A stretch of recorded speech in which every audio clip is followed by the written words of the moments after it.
आज से 31 साल पहले 30 अक्टूबर 1990 में अयोध्या के अंदर कार सेवकों पर गोली चलाई गई थी। काफ़ी बड़ा नरसंहार हुआ था जिसमें काफ़ी संख्या में कार सेवकों की मौत भी हो गई थी। उस समय जो कार सेवा में शामिल थे दो लोग मेरे साथ मौजूद हैं। भाई साहब हैं सीताराम जी, श्रीमान सीताराम जी मेरे साथ हैं जो उस समय उस कार सेवा में मौजूद थे। भाई साहब राजगोपाल जी, भाई साहब भी उस समय कार सेवा में मौजूद थे और जो यात्रा थी उस पूरी यात्रा में रहे भी हैं भाई साहब। तो मैं सबसे पहले सीताराम जी भाई साहब से चर्चा करूंगा कि आखिर वो मंजर क्या था और क्यों इन लोगों पर गोलियां चलाई थी और वो गोलियां चलवाई किसने थी। भाई साहब कार सेवा जब चल रही थी 1990 30 अक्टूबर 1990 की बात है ये, जब कार सेवकों पर गोली चलाई गई थी, तो क्या पूरा मामला था वो? उस समय हम भी यहाँ से पत्नी साथ थी, हमारे बच्चा भी साथ था हमारे, लेकिन हम जो थे उस समय वहाँ पहुँच नहीं पाए उस समय जहाँ ये गोली चली है। लेकिन हम उस समय बिल्कुल बॉर्डर पे जो रोनी थाना था उसमें अरेस्ट थे हम। लेकिन वहाँ तक जो उसकी हाय तौबा ये का रौला मच रहा था वो वहाँ तक आवाज़ आ रही थी उसकी कि ऐसा हो गया है वहाँ पे। और उस समय हमको सबको रात को रखा रोनी थाने में और फिर सुबह नैनी जेल भेज गया था।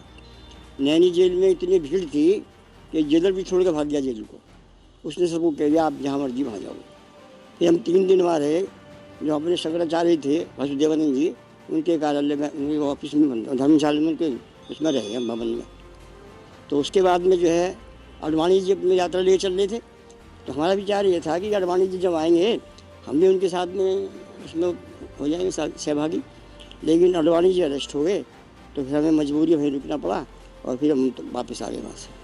जो बताया जा रहा है कि कार सेवकों पर गोली चलाई गई थी, काफ़ी संख्या में कार सेवकों की मौत भी हो गई थी, तो क्यों कार सेवकों पर गोली चलाई थी, किसने चलाई थी और क्या क्या पूरा मंजर था वो?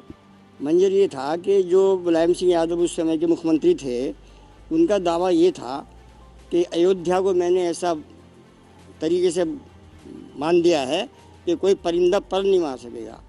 उस पे हमें भी चुनौती थी कार सेवकों को कि हमें भी जैसे तैसे करके हमें पहुंचना ही है। और कुछ लोग पहुंचे भी। उस दिन बंगाल वाले थे बेचारे, जो 2 भाई की कोठारी बंदूक मारे गए थे वहाँ। लेकिन उस समय बड़ा बुरा मंजर था, चारों तरफ हाय तौबा थी, भागम दौड़ थी, कहीं गोली चल रही है, कहीं लठ बज रहा है, कहीं कुछ हो रहा है, कहीं कुछ हो रहा है। बहुत भयानक मंजर था। मुलायम सिंह आपने बताया मुख्यमंत्री थे उस समय के, तो ये गोली किसने चलवाई थी और क्यों चलवाई गई थी? अब ये तो देखो, मुलायम सिंह के कुछ गुंडे थे वहाँ पे जो पुलिस के ड्रेस में थे और वही लोग जो है फायरिंग कर रहे थे। जो अपनी यूपी पुलिस थी उसमें तो बहुत सद्भावना थी हमारे प्रति। जो अपने पीएसी के लोग थे उनकी सद्भावना थी, वो नहीं चाहते थे गोली चले। लेकिन जब वो गुंडे उन्होंने वर्दी पहना के खड़े कर रखे थे वहाँ, तो उन्होंने ही कार सेवकों को गोली चलाई, अंधाधुंध चलाई और आमने सामने चलाई, हवाई फायर नहीं किया उन्होंने। अब चलिए, आपने बताया कि हिंदू जो भाई थे, जो कार सेवक थे, क्योंकि तमाम संगठन वहाँ पे हिंदू संगठन, चाहे वो आरएसएस की बात करें, चाहे विश्व हिंदू परिषद की बात करें, चाहे बजरंग दल की बात करें या फिर किसी भी अखाड़ा परिषद की बात करें, तो तमाम वहाँ हिंदू संगठन थे। वो जितने भी हिंदू संगठन हमारे ध्यान में हैं, हम तो खैर स्वयंसेवक हैं संघ के, और लेकिन बजरंग दल के कार्यकर्ता, आर्य समाज के कार्यकर्ता, सनातन धर्म के कार्यकर्ता, वहाँ करीब करीब सभी हिंदू संगठन थे उस समय मौजूद। कितनी उम्र रही हुई आपकी उस समय? उस समय मेरी उम्र जो थी, आज मैं 75 साल का हूँ, तो 40 साल होगी। 31 साल हो गए हैं। हाँ, तो 32 साल 32 साल के आसपास। हाँ जी। तो ये बताएं भाई साहब, जिस समय की बात है वो वहाँ सारा मंजर था, आपने बताया मुलायम सिंह यादव ने जो मुख्यमंत्री थे उनके गुंडे थे, उन्होंने गोली चलाई, आप ऐसा बता रहे हैं। लेकिन आज उनके जो बेटे हैं अखिलेश यादव, आज तो वो मंदिर जा रहे हैं, मंदिर में माथा टेक रहे हैं, जनेऊ धारण कर रहे हैं। जो कभी कहते थे कि कोई राम वगैरह है ही नहीं, और आज वो मजबूरी में जो है ये कहते हैं राम तो सबके हैं, राम तो हमारे भी हैं, राम तो सबके हैं, और मैं तो राम का भव्य मूर्ति स्थापित कराऊंगा, मैं तो क्या कराऊंगा।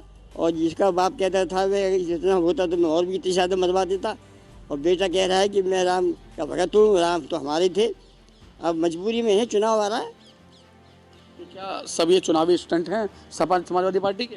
सब चुनावी स्टंट है, समाजवादी हो या कांग्रेस हो या कोई भी हो। अब ये दर्शन कोई उससे नहीं कर रहे हैं, भावना से कर रहे हैं। ये तो सिर्फ वोट का ड्रामा कर रहे हैं। तो बिल्कुल राजगोपाल जी भाई साहब भी हैं, उनसे भी मैं बातचीत करने की कोशिश करूंगा और उनसे जो पुरानी बातें थी उस समय की 30 अक्टूबर की जो बात थी वो सारी बातें गोपाल जी भाई साहब से जानने की कोशिश भी करूंगा। भाई साहब आपसे भी जानना चाहूँगा, अभी सीताराम जी भाई साहब से बात करी थी, आपसे भी वही जानना चाहूँगा वो मंजर क्या था और क्या मजबूरी थी जो आप लोगों पर गोलियाँ चलवानी पड़ी। मुलायम सिंह की व्यवस्था के अनुसार वहाँ कोई कार सेवक नहीं होना चाहिए और क्योंकि मुलायम सिंह ने मुस्लिम समाज को ये आश्वासन दिया कि आपका जो ढांचा है, मैं उसको ढांचा ही इस शब्द प्रयोग करता हूँ, वो सुरक्षित रहेगा, उस कारण से उसने पीएसी को तैयार करने का प्रयास किया था। किंतु क्योंकि प्रत्यक्ष पुल के पास जहाँ भयंकर नरसंहार हो तो मेरा रहने का सौभाग्य मिला, तो वहाँ जो फायरिंग हो रही थी, जो लोग मार रहे थे, वो पीएसी या पुलिस के लोग कम थे, उनकी सद्भावना थी, क्योंकि उनको नज़र आ रहा था कि वो वहाँ कोई जो आए हैं वो कोई अस्त्र शस्त्र बम कोई ऐसी लीची लेके नहीं आए, खाली हाथ नियत्ते थे। किंतु एक सरकारी आदेश मुलायम सिंह ने जो आश्वासन दिया, उस आश्वासन को पूरा करने के लिए उन्होंने कुछ लोग हायर किए होंगे, किराए पे लिए होंगे, कुछ गुंडे होंगे, जिस कारण से वो सारा वातावरण बिगड़ा और इतनी विभत्सा कारण बिगड़ा कि वहाँ ये देखने नहीं में आया, कुछ लोग गोली से मरे, कुछ लोग सरयू जी में कूद के गए, कुछ लोगों को तैरना था निकल गए, कुछ लोग ऐसा था। परिवार जो वहाँ रहते थे, जहाँ जो अप्रोच रोड है बाज़ार से लेके मंदिर तक के लोग घरों से बचाने की कोशिश की, किंतु उन जो गुंडा टाइप या जो बिगड़े हुए समाज के लोग हैं उनके लोगों ने घरों से निकाल के भी उनको मारा और गोली मारी, खाली सीने पे पैर पे नहीं, सिर तक पे गोली मारी गई, ये देखा गया। और उसको बाद में वो जो मंजर था वो मतलब भूलने लायक तो है ही नहीं, किंतु वो याद करने लायक भी नहीं है। जब हम जा रहे थे तो एक पुलिस चेक पोस्ट पर पुलिस ने रोका, बीएसएफ के लोगों ने। उन्होंने सीधा पहला प्रश्न ये किया कि भाई आप करते क्या?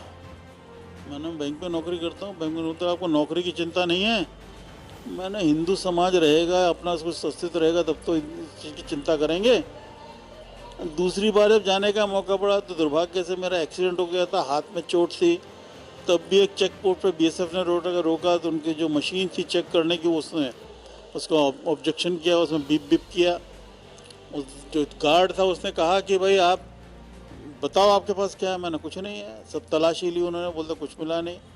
फिर दोबारा वो जब उसने बीप बीप किया, फिर उसने कहा कि साहब क्या आपके पास कुछ है, आप बता नहीं रहे, ऐसे आपको जाने नहीं देंगे। तो मेरे साथ के और लोग थे, उनका दुर्भाग्य देहांत हो गया, गुलशन जी वगैरह थे, सीताराम जी भी साथ में थे। तो वो कहा कि इसमें कुछ है ज़रूर आपके पास। तो उसने अपने सीनियर को बुलाया, इंस्पेक्टर को। उसने कहा जी इनके पास कुछ है, ये बता नहीं रहे। इंस्पेक्टर ने मुझे ले गए, सब लोग, हम लोग 15-16 लोग एक साथ थे। अंदर गए, उन्होंने क्या है? मैंने जी मेरा ऑपरेशन हुआ था, उसमें रॉड पड़ी है। बोलते रॉड निकालनी पड़ेगी। मैंने निकाल लो, स्ट्रेचर तैयार करो, ऑपरेशन तैयार करो, मेरे ऑपरेशन के रॉड निकालो, मुझे कोई दिक्कत नहीं है, किंतु जाऊँगा ज़रूर मंदिर तक। मैं समझता हूँ आज जो पाकिस्तान के आतंकवादी सेना करती है गला काटने का, वही मुलायम सिंह की उस लोगों ने किया। और ये इस समाज के लिए एक अभिशाप थे मुलायम सिंह। वो आज भी कहते हैं कि जितने मार दिए और मार दिए। संख्या उन्होंने उस समय भी 40-50 कुछ बताई, किंतु संख्या कम से कम 1000 के उसमें कम नहीं थी जिनका कुछ क्रियाक्रम नहीं हुआ, क्या हुआ क्या नहीं। बहुत बुरी स्थिति थी, वेदना होती है आज भी वो मंजर पीड़ा जब ध्यान में आती है। तो ये ईश्वर की जो कृपा है उसको बहुत बुरा। मतलब अभी आप बता रहे कि जो सरकार ने संख्या बताई थी, उस समय आंकड़ा बताया था, वो गलत था। आपके हिसाब से कितना आंकड़ा रहा होगा, कितनी संख्या रही होगी जिन लोगों की मृत्यु हुई है वहाँ? जो आंकड़ा मेरे ध्यान में, जो मेरे देखने में आया, पुल पे फायरिंग करने पे उन्होंने मैं 10 लोग मरे थे, किंतु पुल पूरी तरह कार सेवकों से भरा हुआ था। उसमें फायरिंग की तो उसमें करीब मैं समझता हूँ उसमें 500-600 लोग तो मरे होंगे। और आसपास जो कूद के, जो सरयू में कूद के मरे, जिसकी गिनती की नहीं जा सकी उसमें। खाली उसमें पुरुष नहीं, बहुत सारी बहनें भी उसमें मैं तो कहूँगा शहीद हुई हैं, बलिदान राम के नाम पर हुई। वो जो मंजर था वो अकल्पनीय है, कोई कल्पना भी नहीं करना चाहिए भी नहीं उस कल्पना को। तो भाई साहब आप बता रहे हैं कि मुलायम सिंह ने, अभी सीताराम जी भाई साहब ने बताया कि मुलायम सिंह की सरकार रही थी, वो मुख्यमंत्री थे, उन्होंने ये गोलियां चलवाई अपने गुंडों से। तो ऐसे में अब उनके जो बेटे हैं वो तो भगवान राम की जो जयंती थी, जो उनके रामनवमी थी, उस पर शुभकामना संदेश दे रहे हैं, चाहे ट्विटर पर हो, चाहे फेसबुक पर, सोशल मीडिया के माध्यम से। ये हमारे समाज की सुहृदयता है। रावण को भी उसने इतने अत्याचार किए ज्ञानी होने के बाद भी, तब भी उसको किसी ने मना तो कुछ किया नहीं।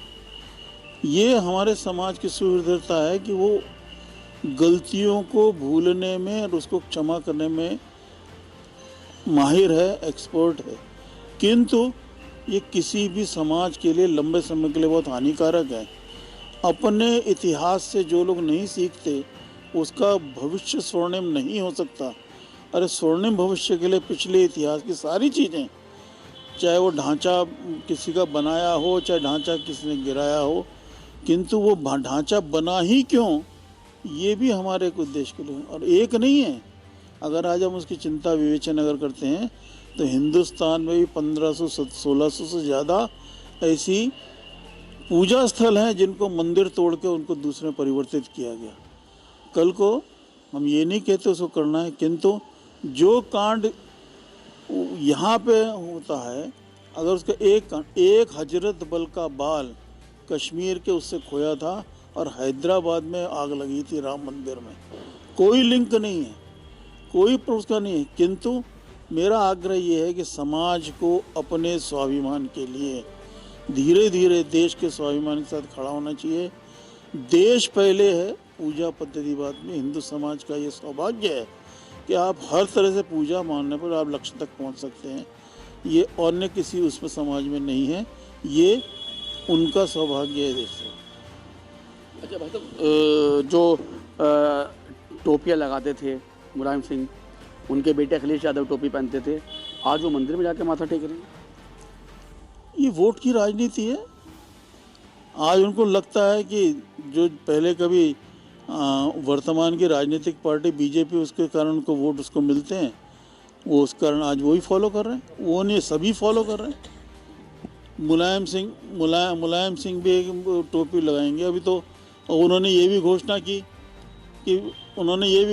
कि मैं कृष्ण का मंदिर बनाऊंगा, मैं परशुराम की मूर्ति लगाऊंगा। आज उनको ये सब ध्यान इसलिए आ रहा है क्योंकि उसको लगता है कि ये करे बगैर जो हिंदुओं को बहुत बड़ा, यादवों का वोट भी नहीं मिलने वाला। आज वो क्यों अपने आप को सिद्ध करने की कोशिश कर रहे हैं कि मैं कृष्णवंशी हूँ। कृष्णवंशी थे तो रामवंश को जो मर्यादा थी उसमें क्यों तोड़ा। दोनों एक ही अवतार हैं, अंतर केवल काल का ही तो है। किंतु घोर स्वार्थी होने के कारण से कुर्सी महत्वपूर्ण है। कुर्सी पे बैठने के बाद समाज, देश, धर्म, पूजा पद्धति कोई महत्वपूर्ण नहीं है। दूसरी चीज़ समझ आनी चाहिए कि केवल अपने देश में हमारा स्वाभिमान इस पे, हम कोई पूजा पद्धति अपनाएं, हम भारतीय। आज वो कृष्ण का वंश में जाते हैं, परशुराम की मूर्ति लगाएंगे, ब्राह्मण सम्मेलन कर रहे हैं, कोई लाभ नहीं। समाज का काम और ये पूजा पद्धति का ये काम ठीक नहीं। ये चीज़ स्वार्थ के कारण नहीं करना चाहिए और हिंदू समाज को ये समझ आना चाहिए। तो बिल्कुल राजगोपाल जी भाई साहब से उस पूरी घटना के, जब 1990 में घटना हुई थी 30 अक्टूबर को, तो भाई साहब वहीं जो पुल था जहां पर ये पूरा नरसंहार हुआ था, उसी के पास थे, यानी कि भाई साहब प्रत्यक्षदर्शी उस पूरी घटना के हैं। अभिमन्यु जी हैं, अभिमन्यु जी भी उस कार सेवा में शामिल थे, उस यात्रा में शामिल थे, उस घटना के प्रत्यक्षदर्शी हैं अभिमन्यु जी भी। उनसे बात करते हैं। अभिमन्यु जी, क्या पूरा वो घटनाक्रम था जब कार सेवकों पर गोली चलाई गई थी? मुझे तो लगता है कि जो मुलायम सिंह जो कहते थे उस समय अपने आप को कि मैं मुल्ला मुलायम सिंह हूँ और मुसलमानों को, क्योंकि हिंदू तो गोली चला नहीं सकता कार से, को हिंदुओं ने हथियार छोड़ दिया होगा, मुसलमानों को वर्दी पहना के उन्होंने जो नरसंहार किया निंदनीय है। ऐसा सोचने में भी मतलब देखा तो हमने आंखों से, सोचने में डर लगता है कि ऐसा इसने क्यों किया मुलायम सिंह ने। तो मतलब गए थे आप उस यात्रा में, तो क्या वो मंजर था आपकी आंखों के सामने जब आया होगा? आपने क्या देखा होगा, किस तरीके से लोग सारे आए थे? जैसे आप देख लो जलियांवाला बाग दोहरा दिया उन्होंने, जो जनरल डायर ने किया था, सरेआम गोलियां चला दी। कोई बच्चा है, कोई औरत है, कोई बुजुर्ग है, सरेआम गोलियां चला रहे।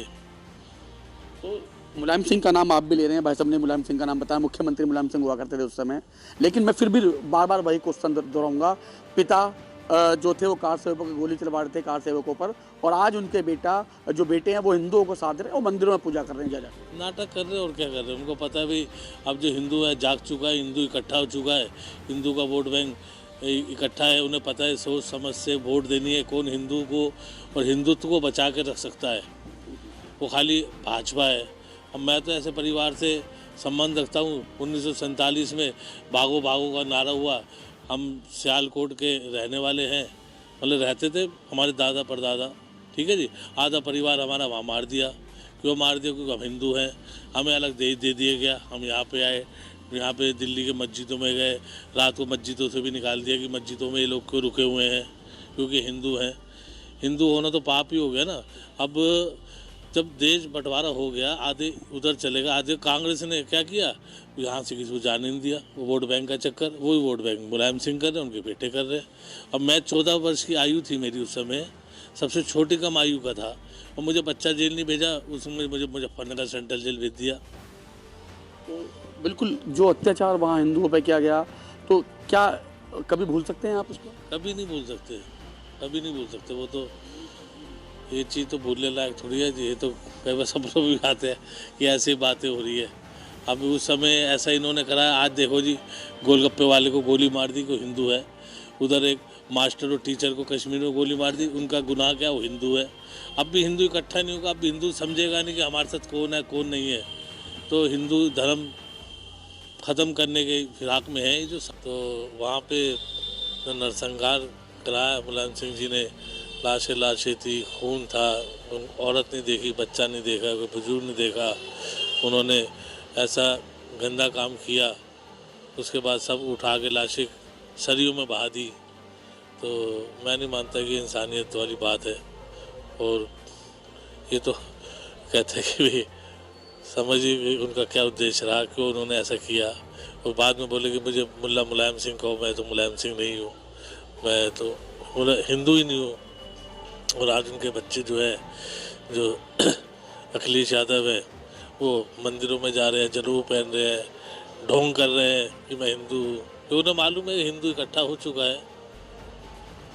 बिल्कुल। अभी आपने बताया कि मुलायम सिंह अपने आप को मुल्ला मुलायम सिंह कहा करते थे, उस समय मुख्यमंत्री थे। उन्हीं का नाम आपने ये बताया, भाई साहब ने ये बताया, और सीताराम जी भाई साहब ने भी ये बताया कि वो मुख्यमंत्री थे। उन्हीं के गुंडों ने गोलियां चलाई थी हिंदू संगठनों पर, जो कार सेवक वहाँ पहुँचे थे। तो आज अखिलेश यादव अपने आप को हिंदू बताते हैं, हिंदुत्व का चोला है वो ओढ़ के वो हिंदुओं के बीच में जाने की कोशिश कर रहे हैं और मंदिरों में जा रहे हैं। कहीं आपने देखा है कि सोशल मीडिया पर वो लगातार चाहे रामनवमी हो, दशहरा हो या फिर वाल्मीकि जयंती हो, सबकी शुभकामनाएं भी दे रहे हैं। वो उन्हें मालूम है कि भाई अब हिंदू वोट बैंक जो है सब एक तरफ हो गया हुआ है, बिल्कुल स्थिर है। तो हिंदू को लुभाने के लिए ऐसा कर रहे हैं, ये सब ढोंग कर रहे हैं। लेकिन सब हिंदू समझदार है, पढ़ा लिखा है, अपने समाज को बचाना जानता है। तभी उन्होंने जो सुरक्षा, जो अपने हमारे मुख्यमंत्री है, माननीय प्रधानमंत्री है, उन्हें मालूम है कि हिंदू संगठनों को किसी से डर नहीं है। और दूसरी सरकारें जो है सब इकट्ठे होके चाहती है कि भी कैसे हिंदुओं को ख़त्म किया जाए, इसे मुस्लिम देश बनाया जाए, गजवाई हिंद बनाया जाए। ये तो इसी फिराक में है। तो क्या लग रहा है आपको, जिस तरीके से साधने की कोशिश कर रहे हैं हिंदुओं को, तो अब जो वोट बैंक की राजनीति आपने बताई है उस तरह ही कर रहे हैं, तो वो जो मंजर था क्या वो हिंदू के याद नहीं आता? हिंदू को कहाँ से मतलब भूला जाएगा? ऐसा मंजर भूलने वाला थोड़ी है जी। तो जब ऐसा सोच के कि ऐसा ऐसा हुआ, ऐसे लाशें बहाई गई, ऐसे गोलियां चलाई गई, हिंदू पुलिस वालों ने जब गोलियां हथियार छोड़ दिया, हम गोलियां नहीं चलाएंगी, अपने गुंडों को, मुसलमानों को पहना के गोलियां चलाई गई, ये तो बहुत निंदनीय है। और जो उन्होंने किया काम, और अब हिंदू समझदार है, उसको कोई समझाने की जरूरत नहीं है। हिंदू को मालूम है कि कौन अपना है कौन पराया है। तो बिल्कुल सीताराम जी भाई साहब से हमने बात की, राजगोपाल जी भाई साहब से हमने बात करी, और उसके बाद हमने अभिमन्यु जी से बात की। राजगोपाल जी, अभिमन्यु जी और सीताराम जी प्रत्यक्षदर्शी हैं, बल्कि राजगोपाल जी जो भाई साहब हैं वो वही थे जहां गोलियां चलाई गई थी, जिस जगह नरसंहार हुआ था, ये जिस पुल पे गोलियां चलाई गई थी उसके नज़दीक बिल्कुल राजगोपाल जी भाई साहब थे और अभिमन्यु जी भी वहीं थे। उस समय अभिमन्यु जी की भी 14 वर्ष की आयु थी। तो सभी ने अपनी आंखों से वो नज़ारा देखा। मेरठ से सावन के साथ लोकेश टंडन, LTV।